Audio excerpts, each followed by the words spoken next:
गोष्टीचं नाव ORRS. मी एका कंपनीत काम करतो. कंपनी म्हणजे मी एक पार्टनर, हेमंत कटकोळ माझा मित्र आणि सीमा लांडे ही मैत्रीण, अशा आमची तिघांची पार्टनरशिप फर्म आहे.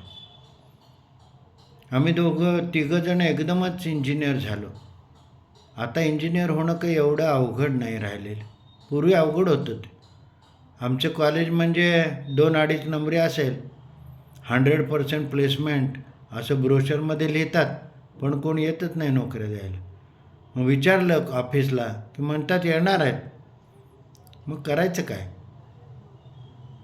सिव्हिल इंजिनियर झाल्यावर एकतर बिल्डरकडं कामाला जायचं, मग ते काहीतरी सुपरवायझरचं काम लावणार, सकाळपासून संध्याकाळपर्यंत थोडासा पगार देणार.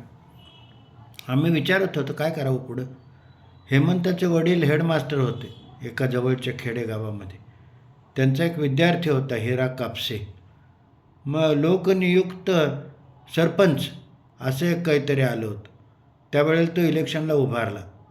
लोकांनी बाकीच्या पक्षवाल्यांना सांगितलं तुम्हालाच मतदान करणार, आणि ठरवून या हिराला मतदान केलं आणि चांगल्या मेजॉरिटीनं तो निवडून आला.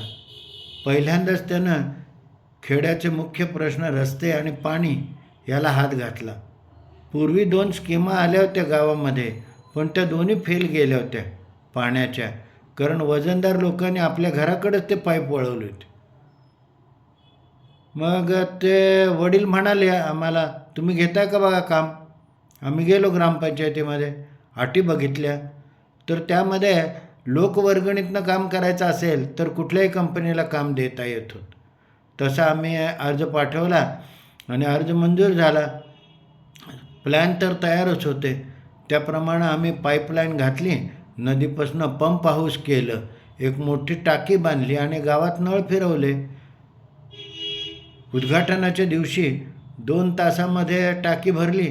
आणखी एक अर्ध्या-पाऊण तासामध्ये सगळ्या गावात पाणी आलं. आनंद झाला. नंतर रस्त्याचं काम चालू करायचं. सगळ्या गाव म्हणजे 4 रस्ते होते मोठे आणि छोट्याशा गल्ल्या. मग आमच्या कंपनीचं नाव ORRS ठरवलं, on going road repairing services. थोडी लोकं कामाला घेतली, काही श्रमदान केलं आणि रस्ते तयार झाल्यानंतर रस्त्यावर खड्डा पडला अशी बातमी आली की लगेच जाऊन दुरुस्ती करून टाकायचं. हे प्लॅन सगळ्या लोकांना आवडला आणि रस्ते खूप चांगले झाले आणि ते मॉडेल सगळीकडं पसरलं ORRS.